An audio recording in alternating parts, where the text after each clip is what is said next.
قطبا تحوت متن شغلة عالبونات بزح سلامن رقق زبالة ستايلان نبابران مجلس إتاتيوم عالم بتزلواني إنساتات بزحنتن مسحبة أحد زغانة تفطرعون سبسرحان بوتاتات بعبي دما بتتقلبات هزبو عماليو نسدد زلق حرشاو مهرتايز فلتا أب تهاجر تقاميت أب يونيفرسيتاتات مرتي أب هوسبيتالاتا أجلجلوت تعنا زرخبو زيغاتات بزعبات زلوا لعل درجة بلوتنت كمسكور لاي سمعيم نسرحتنياتات نساعات بتغفلومة اندموز نبوزحات هبطامات هاجرات عالمنا بليتا أب قداماي درجة تسرع هاجرا كتماتاتا نخت نبرلن متشوات بمخانن عامت متى كاب زرزر عسرت بلوتات كتماتات عالمنا بخيرا هايفلتانين تورياتن وقباتن جماجم بحرا حنساب انتخيد كيوم كتولفهم زقبر منفساو عقابتهم زفترولكا اتهاجر عباي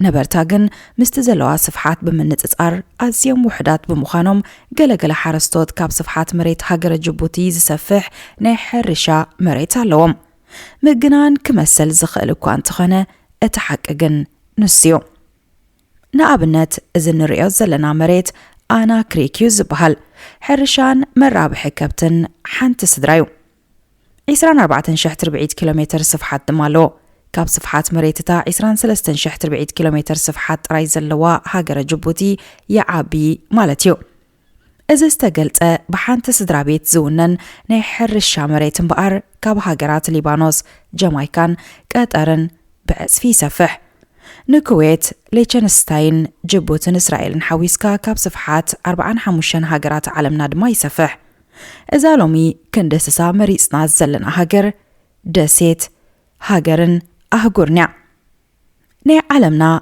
زعبيت دسيت بصفحات مريت شاد شيتي زي صفحات هاجر نع عالمنا زنعست أهجر زخانات أستراليا ملو متسوعة كومنولث أوف أستراليا يزبهل سيدني ميلبورن بريسبن بيرزن أدليدن اتن حموشة زعبيا كتماتات أخوينن رئيس كتما أدما كامبرا تبهل أستراليا ولدا أهجر تخوننبر قصر هزباغن كاب قصر هزبي جلجل كتماتات عالمنا زنأسيو نقابنت هنداويت كتما دلهي جاباناويت كتما طوكيون إندونيسياويت كتما جاكرتان كابزا ناي أهجرنت معارك زلوا أستراليا زبزح قصر نبرت اللون أستراليا بزلوا متن صفحات مريت بعبيت هاجرات عالمنا بقدم تختل بروسيا كندا أمريكا تشاينان برازيلن تبليتا أب مبل شاد شاي درجة تسرع هاجر ولد أتخوننبر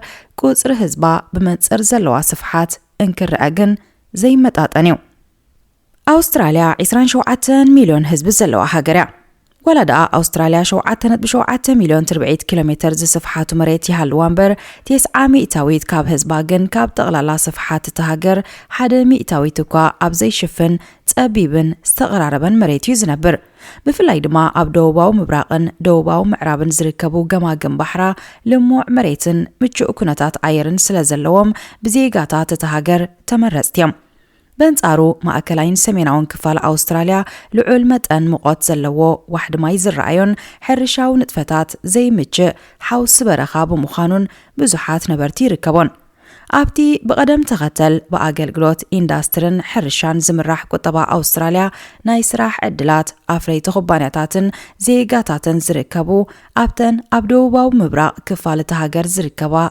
كتماتاتيو كم وتسيوت دما 900 تاويت أسترالياوان أب كتما اتوم 64 تاويت دما أب كم سيدني ميلبورن بريسبن بيرزن أدليدن زعمسلا حموش عبيت كتماتات أستراليا مزنبرو بتفطرعو صباقه تقدسن تدنقن انت داخوينكا ناب زرزرتن بتفطرعوي صباقه انت مسيتكا كتبصحن وسينكا زلخا هاجرات سم أستراليا انت تخا اي تتعسن ناب زهاجر كيدكا كيرا خايو تملس تفطرعو صباقه دارغايلن مخنياتو أبز هاجرن أهجرن زخنت عباي هاجر زركبو انساتات زقدام اتوم 85 مئتاويت أب كال كفال عالم زي ركبو مبقولم أب أستراليا ترايوم كابزوم انساتات دما كملكت تهاجر زخنت كانغارو كولا بلاتيبس وومبات كتقاسو يخلو ካብ ብበረድ ዝተሸፈነ ጎቦታት ልዑል መጠን ራህድን ሙቐትን ዘለዎ በረኻ ክሳብ ዕሙር ጫካታትን ሰማይ ጠቀስ ህንጻታትን ኣውስትራልያ ንኹልያ ተሓቆፍ ሓደ ከነስተብረሉ ዘለና ነገር እንተዳኣሎ ግን ወላ ደኣ ንኽትነብረላ ኣዝያ ምችእቲ ሃገር ትኾን እምበር ካብ ካልኦት ሃገራትን ኣህጉራትን ተፈልያ ትርከብ ብምዃና ዜጋታታ ድማ ልዑል መጠን ኣታው ዝረኽቡ ብምዃኖም ክብሪ ዋጋታት ከም ዘሎ ኣብ ግምት ብምእታው ንኽትበጽሓ ኣብ እትመጸሉ ግዜ ተዘርዩ ዘይውዳእ እኹል ገንዘብ ከም ዝሓዝካ ርግጸኛ ክትከውን ይግባእ። ሲድኒ እታ ዝዓበየትን ዝጠንተወትን ከተማ ኣውስትራልያ እያ። 5.6 ሚልዮን ነበርቲ ድማ ኣለዋ። እቲ ኣብ ዓመት ኣስታት 8 ሚልዮን በጻሕቲ ዘእንግድ ሲድኒ ኦፔራ ሃውስ ተባሂሉ ዝፍለጥ ህንጻ ድማ ምልክት እታ ከተማ እዩ። ኣብ ዓመት ክሳብ 3,000 ዝበጽሕ ዝተፈላለየ ኣጋጣሚታት ድማ የእንግድ። ናብ ሲድኒ ኣብ ዝመጸኻሉ ግዜ ናብቲ ኣብ ፊት ኦፔራ ሃውስ ዝርከብ ድልድል ሃርበር ብምድያብ ንሙሉእ እታ ከተማ ምዕዛብ ኣይትረስዕ። እቲ ካብ ቦንዳይ ናብ ኮጂ ዝዝርጋሕ 6 ኪሎ ሜትር ዝነውሓቱ ገማግም ባሕሪ ንወክ መግበሪ ወይ ድማ ንእግሪ ጉዕዞ ተባሂሉ ዝተሰርሐ ኣብ ሲድኒ ጥራይ ዘይኮነ ኣብ ሙሉእ ዓለም ጉኑን ስም ዘለዎ ኣብ ገማግም ውቅያኖስ ዝርከብ ብእግርኻ ሸናዕ እንዳበልካ ተፈጥሮኣዊ ጽባቐ እቲ ገማግም ባሕሪ እንዳስተማቐርካ እትዛወረሉ ቦታ እዩ። ዘሮክስ ሓደ ካብ ጥንታውያን ስፍራታት ከተማ ሲድኒ ኮይኑ ብዘለዎ ብዝሒ ናይ ኮብልስቶን ጽርግያታት ድማዩ ብፍሉይ ዝፍለጥ ዓመት መጸ ኣስታት 3.5 ሚልዮን ዝኾኑ ካብ መላእ ዓለም ዝመጹ ኣስታት 11 ሚልዮን ድማ ካብ ውሽጢ ሃገር ዝመጹ በጻሕቲ ናብ ከተማ ሲድኒ ይውሕዙ። ከም ውጽኢቱ ድማ ዓመታዊ 23 ሚልዮን ዶላር ኣታው ትረኽበሉ። ወላ ደኣ ሲድኒ ዝዓበየትን ዝጠንተወትን ከተማ ኣውስትራልያ ትኾን እምበር ርእሰ ከተማ ተሃገር ግን ካምብራ ትበሃል። ስማ ምስ ዓበይቲ ከተማታት ተሃገር ክትጥቀስ ኣይስምዐን። ቁጽሪ ህዝባውን ካብቲ 5.6 ሚልዮን ዝበዝሑ ናይ ሲድኒ ህዝቢ ብኣዝዩ ብዙሕ መጠን ዝነኣሰ ጥራይ ዘይኮነ ገና 1 ሚልዮን ዘይበጽሐ እውን እዩ። ካምብራ እምበኣር ሲድንን ሜልበርንን ናይ ኣውስትራልያ ናይ ርእሰ ከተማነት ማዕርግ ንምርካብ ኣነ ዶ ይበልጽ ኣነ ብምብሃል ኣብ ክትዕ ምስ ኣተዋ ኣብ መንጎአን ብምእታው ቢንጎ ዝበለተን ከተማ እያ። ኣውስትራልያ ርእሰ ከተማኣ ንምምራጽ ኣብ መንጎ ሲድንን ሜልበርንን ተቐርቂራ እዚኣ ዶ እቲኣ ብምባል ንሰበስልጣናታ ኣብ ክልተ ድሕሪ ምምቓላ ኣብ መወዳእታ ኣብ ስምምዕ ክብጻሕ ብዘይምኽኣሉ ካልእ ሓድሽ ከተማ ክትህነጽ ተወሰነ። ሽዑያ ድማ እዛሎም ርእሰ ከተማ ተሃገር ክትከውን በቂዓ ዘላ ከተማ ካምብራ ዝተወልደት። ካምብራ ኣብ ዓለምና ካብ ዝርከባ ናይ ርእሰ ከተማነት ማዕርግ ንምርካብ ተባሂለን ዝተሰርሓ ውሕዳት ከተማታት ሓንቲ እያ። እቲ ካምብራ ዝብል ስማውን ካብ ንጉናዋል ዝበሃል ቋንቋ ደቀባት እቲ ከባቢ ዝወፀ ኮይኑ መራኸቢ ቦታ ዝትርጎም ስም ድማ ኣለዎ። ኣብ ከተማ ካምብራ ከም ኣብ ካልኦት ከተማታት ኣውስትራልያ ሰማይ ጠቀስ ህንጻታት ኣይረኣዩን እዮም። እቲ ግሩም ኣቀማምጣ መሬት እታ ከተማ ጎሊሑ ምእንቲ ክርአ ተባሂሉ ሰማይ ጠቀስ ህንጻታት ብሕግታ ከተማ ዝተኸልከሉ እዮም። ኣብ ክንድኡ ድማ በቲ ንፍርቅታ ከተማ ዝሽፍን ልሙዕ መሬትን ኣብ ማእከልታ ከተማ ብዝርከብ ሰብ ዝሰርሖ ቀላይን ዝያዳ ትፍለጥ። ሜልበርን 5.2 ሚልዮን ዝበጽሑ ነበርቲ ዘለዋ ኣብ ደቡባዊ ምብራቕ ኣውስትራልያ ትርከብ ርእሰ ከተማ ግዝኣት ቪክቶርያን ካልአይቲ ዝዓበየት ከተማ ኣውስትራልያን እያ። ብመሰረት ኣብ 2024 ዝወፀ ጸብጻብ ኣብ ዓለምና ካብ ዘለዋ ንኽትነብረለን ምቹኣት ዝኾና ከተማታት ሜልበርን ኣብ 4ይ ደረጃ ተሰሪዓ እትርከብ ከተማ እያ። ሜልበርን መእከቢት ካብ መላእ ዓለም ዝመጹ ተማሃሮውን እያ። ዓመታዊ ካብ 175 ሃገራት ዓለምና ዝመጹ 287,000 ዝበጽሑ ዓለም ለኻውያን ተማሃሮ ድማ ትቕበል። ሓደ ካብ ኣብ ዓለምና ዝርከቡ ብሉጻት ዩኒቨርሲታት ዝኾነ ሜልበርን ዩኒቨርሲቲን ኣብ ኣውስትራልያ ልዑል መጠን ብዝሒ ዘለዎም ተማሃሮ ብምቕባል ኣብ ቀዳማይ ደረጃ ዝስራዕ ሞናሽ ዩኒቨርሲቲን መደበሮም ኣብዛ ከተማ እዩ።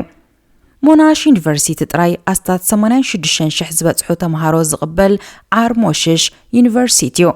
ኣብታ ከተማ ጥራይ ድማ ካልኦት ተመሳሳሊ ደረጃ ብሉጽነት ዘለዎም ልዕሊ 10 ዝበጽሑ ዩኒቨርሲታት ኣለዉ። ኣውስትራልያ ከም ሃገር ድማ ኣብ ዓለምና ካብ ዘለዋ 100 ዝበለፃ ዩኒቨርሲታት መደበር ናይተን 8 እያ። ሜልበርን بعالم لخاوያን ስፖርታውያን ንጥፈታትን ትፍለጥ እያ። ሓደ ካብኡ እቲ ዓመታዊ ኣብ ኣውስትራልያ ዝካየድ ብኣውስትራልያን ኦፕን ዝፍለጥ ውድድር ቴኒስ እዩ። ቅድድም መኪና ፎርሙላ 1 ብተመሳሳሊ ሓደ ካብቶም ኣብ ከተማ ሜልበርን ዝካየዱ ስፖርታውያን ንጥፈታት እዩ።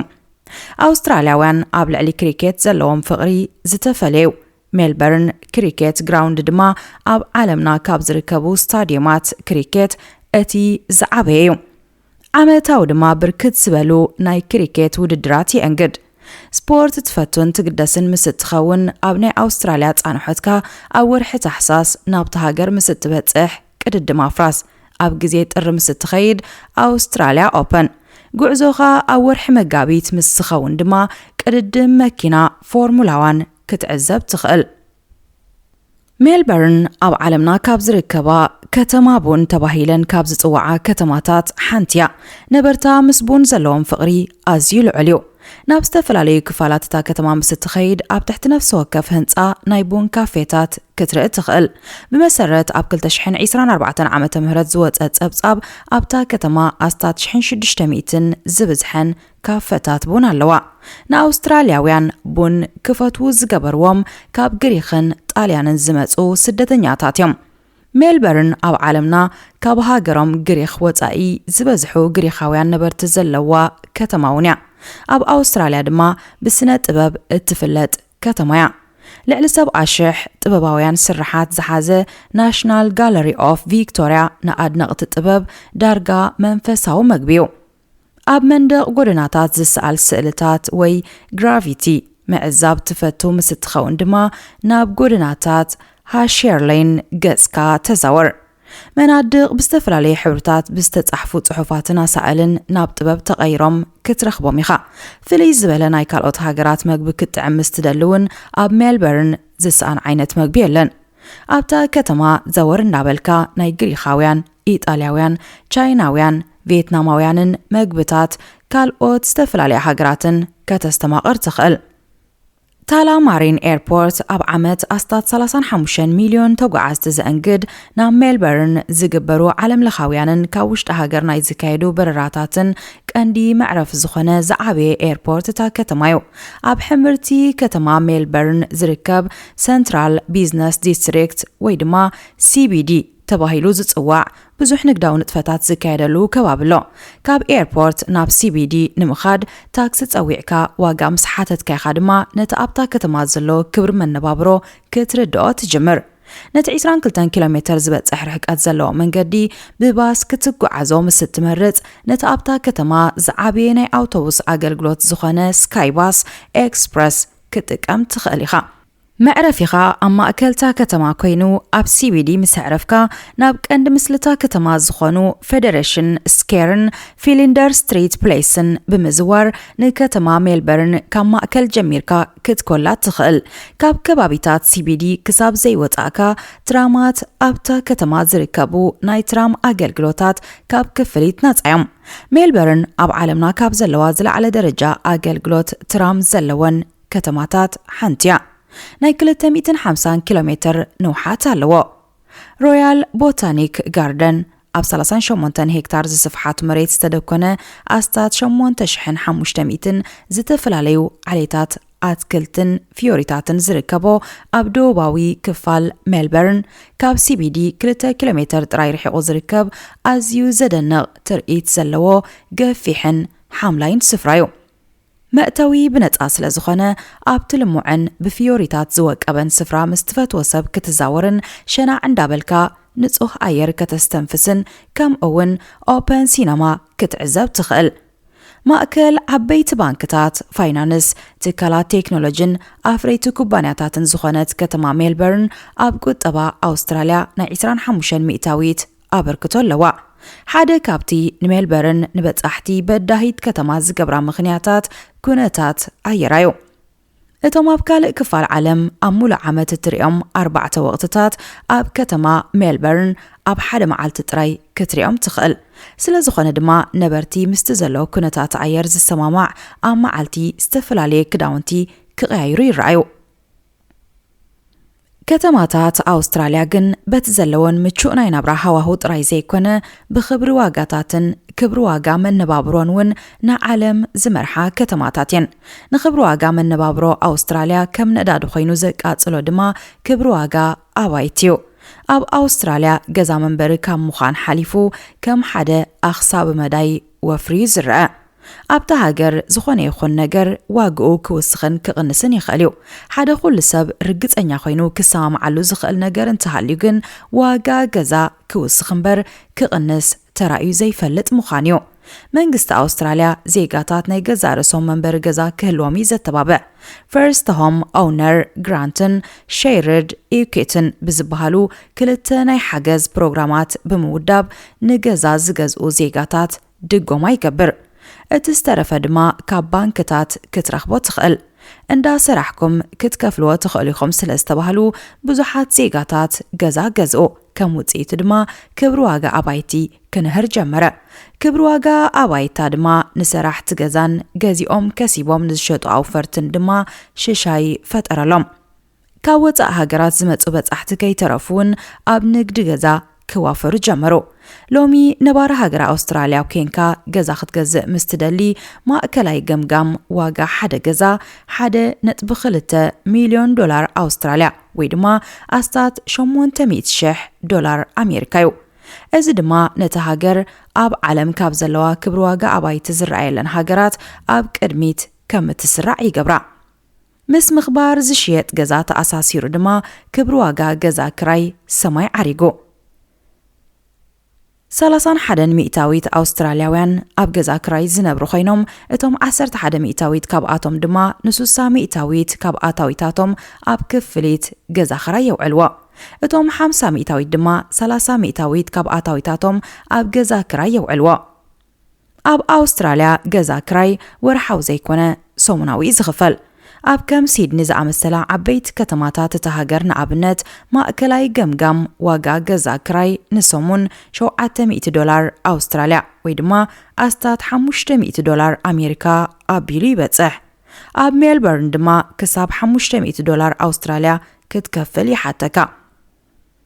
ኣብ ከተማታት ዘሎ ኣቕርቦትን ጠለብን ገዛውቲ ዘይመጣጠን ብምዃኑ ኣብታ ሃገር ገዛ መንበሪ ጥራይ ዘይኮነ ከም ሓደ ክሳራ ዘይርከቦ ቢዝነስ ተገይሩ ክሕሰብን ወነንቲ ኣባይቲ ናይ ባንኪ ለቕሖም ምእንቲ ክኸፍሉ ኣብ ልዕሊ ተኻረይቲ ተጽዕኖ ከሕድሩ ዝድረኹ ብምዃኖምን ካብቶም ንዋጋታት ገዛ ከኸብር ዝገብሮ ዘለው ምኽንያታት እዮም። ብክብሪ ዋጋ ኣባይቲ ዝተሸገሩ ኣውስትራልያውያን ኣብ ልዕሊ መንግስቲ ጸቕጢ ብምግባሮም ድማ መንግስቲ እቲ ሃገር ኣብ ቀረባ ግዜ ብዘውፅኦ ሓድሽ ሕጊ መሰረት ካብ ወፃኢ ሃገራት ዝመፁ ዜጋታት ኣብ ወፍርን ምዕዳግን ኣባይቲ ከይሳተፉ ከልኪሉ። ኣውስትራልያ ኣብ ዓለምና ብዘለዋ ልዑል ደረጃ ሕክምናዊ ኣገልግሎት እትፍለጥ ሃገር እያ።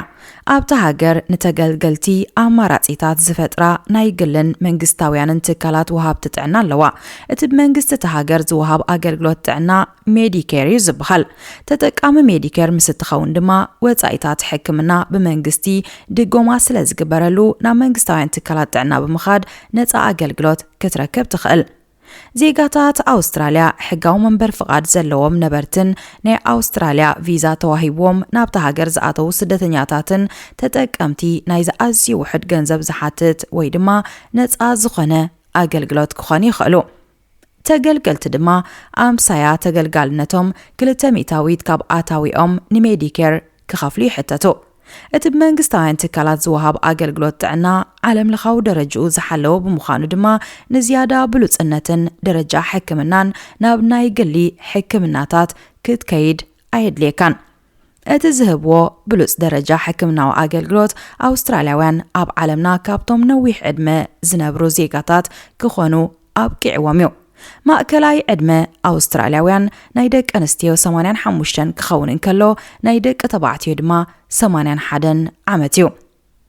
እዚ መንግስታዊ ማእከል ጥዕና ስፔሻሊስት ንምርካብ ነዊሕ ግዜ ዝወስድ ቆፀራ ክትሕዝ ዘገድድ ብምዃኑ እቲ ትካል ካብ ከተማ ወፃኢ ኣብ ዝርከባ ገጠራት እታ ሃገር ምዕሩይ ተበጻሕነት ዘይብሉ ብምዃኑን ከምኡውን ኣገልግሎታት ሕክምና ስኒ ዓይንን ፊዚዮቴራፒን ኣብ ኣገልግሎት ሜዲኬር ዝተኻተቱ ዘይምዃኖምን ግን ሓደ ካብቲ ነዚ መንግስቲ ዝውደብ ኣገልግሎት ጥዕና ብዜጋታት ክንቀፍ ዝገብሮ እዩ። በዚ ምኽንያት ዝድማ 50 ሚእታዊት ኣውስትራልያውያን ተጠቀምቲ ናይ ውልቂ መድሕን ህይወት ወይ ድማ ኢንሹራንስ እዮም።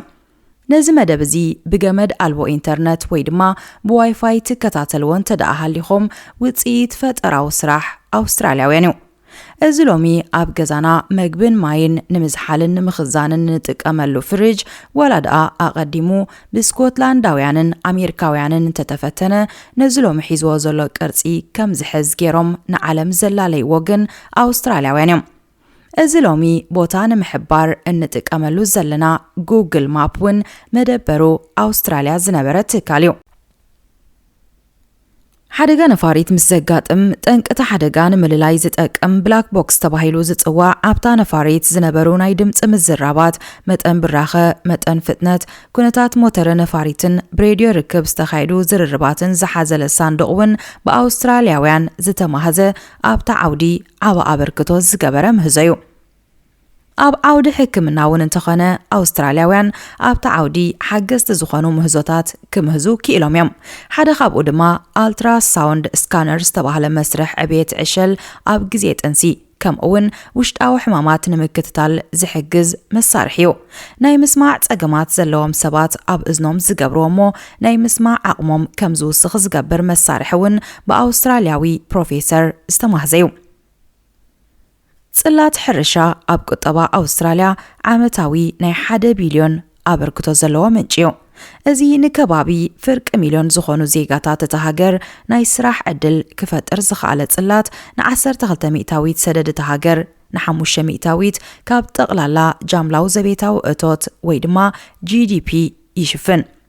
ኣውስትራልያ ብእተፍርዮ ብዝሒ ስጋ ኣብ ዓለምና ኣብ መበል ካልኣይ ደረጃ ዝተሰርዐት ሃገር እያ። ብእተፍርዮ ብዝሕን ብሉጽነትን ዘለዎ ስርናይ፣ ሽኮር፣ ኣትክልቲ፣ ፍረታትን ውፅኢት ጸባ ዝኾኑ ነገራትን ውን እትፍለጥ ሃገር እያ።